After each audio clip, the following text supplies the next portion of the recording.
Hello everyone, welcome back to Gaming Basics. In today's video, I'm going to show you how to turn off sound on UNOTM application using your mobile device.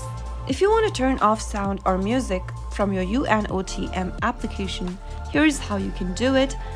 Open your app, and then from the main home page, go ahead and tap on the settings button at the bottom left hand corner. Now from the left hand side panel, tap on sound. You'll end up in this page where you can see your sound, music and voice pack feature. Simply toggle off the button right next to sound and music and make sure both of the option is turned gray.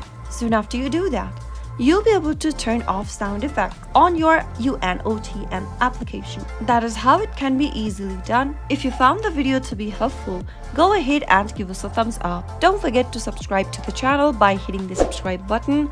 Also press the bell icon so that you'll never miss another upcoming upload from us. I'll see you again in the next video. Goodbye till then.